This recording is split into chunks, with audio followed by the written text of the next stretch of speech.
Well, we've got a very special guest on the program, a person who perhaps has many of the answers and solutions that we want to talk about, that we are looking at, the Union Minister for Housing and Urban Affairs, Hardeep Singh Puri. It gives us great pleasure to now invite Mr. Puri to deliver the keynote address.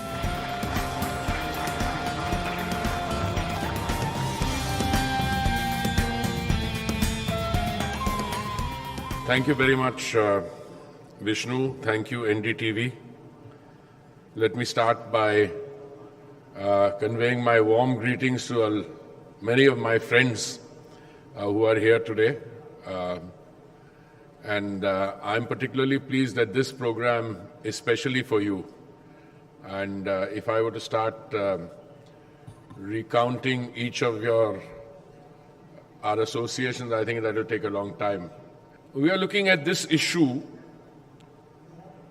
particularly in the urban context. So let me start with defining what the urban context is in India today.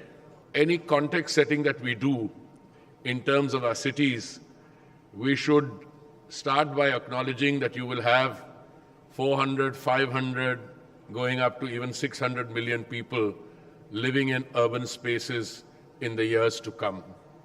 The second and perhaps more important point in the context setting which I want to do is that countries and societies can be measured in different ways. An easier empirical way of measuring how well you are doing would flow from your economic performance, the size of your GDP, your economic growth, etc. But I don't think the world has placed too much emphasis on that. I think countries and societies are assessed in terms of how humane they are, how sensitive they are to those segments of the population which require special attention. And I think that is the focus of our discussion, or what I'm going to say to you today. Let me start with the 9 years of the Modi government.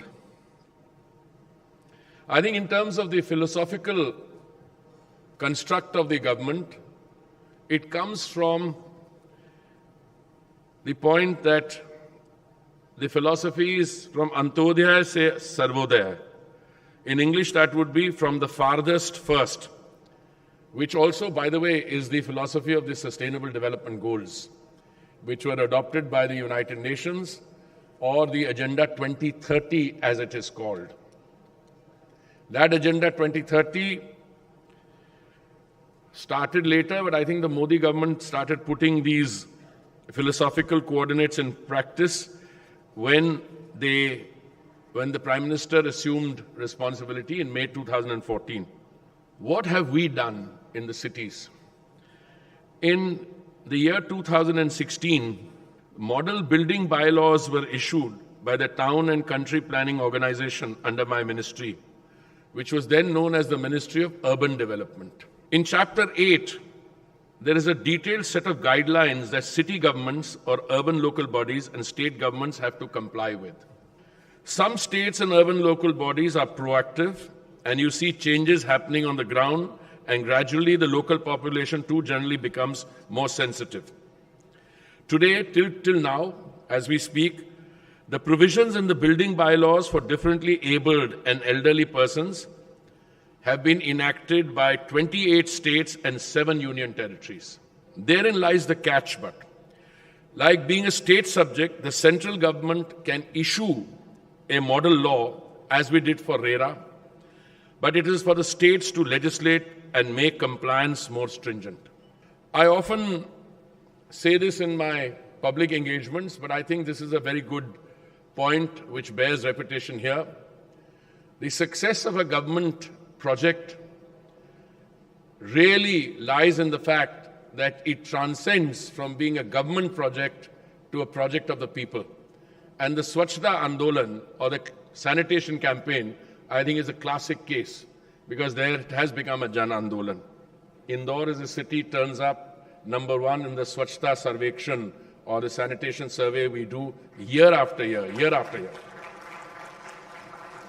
This is a classic case where a project of the government has become a project of the people. I am giving this example of Swachhta because I can't think of any other government project which has met with this kind of success. Today, when we talk about Accessible India, which was launched in December 2015, making it a nationwide movement, Sugamya Bharat Abhiyan, making it easier for those of our citizens, younger and older, who have disabilities. Now, essentially, what have we done after 2014? We have strengthened the laws.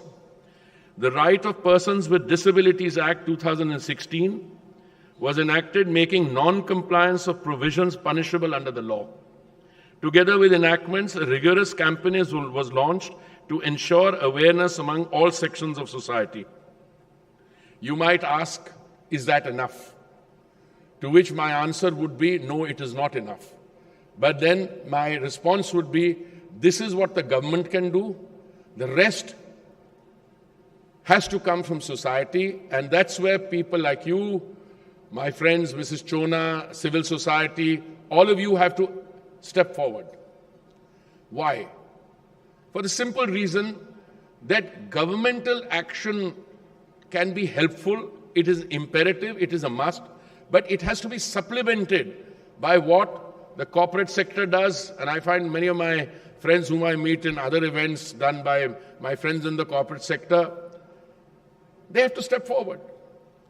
Then you have a genuine partnership between government, civil society, the corporate sector, and today I'm very happy that a foreign company is doing this here because whether it is a Hyundai Motors or it is a Samsung or any other thing, their civic consciousness, that is what makes the difference. The NBCC and CPWD are two agencies under my ministry that ensure that all buildings constructed adhere to the norms which we have spelt out in the building bylaws scrupulously. Tenders which are floated need to specify all criteria again without exception. In the recent Kartavya Path that we have built, we have provided disabled-friendly toilets and ramps or tactiles for the visually impaired. The new Parliament building is fully accessible as per the guidelines and standards set for universal accessibility in India 2021. The features include, and I list a few, appropriate synergies all over the building and outside, obstruction-free sidewalks and pathways, access ramps each at 3 public entrances, accessible toilets with grab bars, security access ways with clear width of 900 millimeters for wheelchairs, drinking water fountains at low heights with adequate knee clearance, lift with call buttons and braille indicators, grab rails in lift and staircases, designated accessible seating for wheelchair users in the Lok Sabha and Rajya Sabha chambers, wheelchair access provided in visitors' galleries. I just want to step back from the provisions for the disabled or those who have disabilities, and I want to go back to what was happening before 2014. And I think the cardinal point, which most of us don't realize, anyone would have found it difficult to navigate their way through the urban space if some fundamental changes had not been introduced in 2014. The urban space was subjected to neglect. I would even use the word criminal neglect before that. Wherever central agencies are involved, buildings, whether they are residential, accommodation or office building, all these are being constructed using also the latest construction technologies, ensuring compliance with the provisions of the Disability Act. I don't particularly have any control on what private sector construction does, but indirectly I do have a control.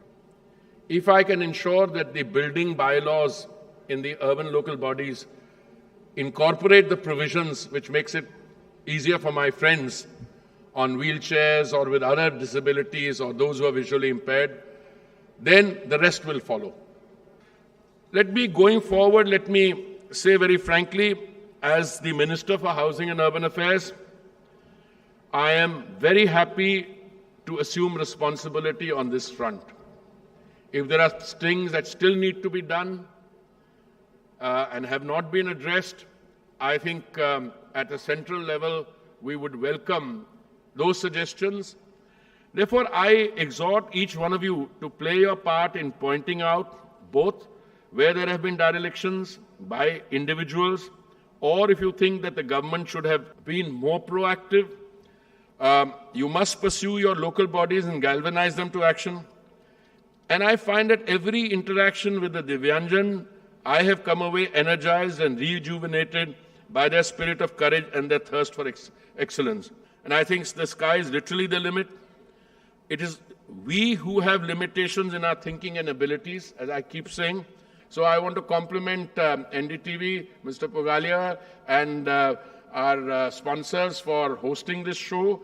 I'm particularly happy that you have gathered all these activists here today, and I think this is what will make this event stand out in terms of, from the normal events that the rest of us have the privilege of participating in. Thank you very much.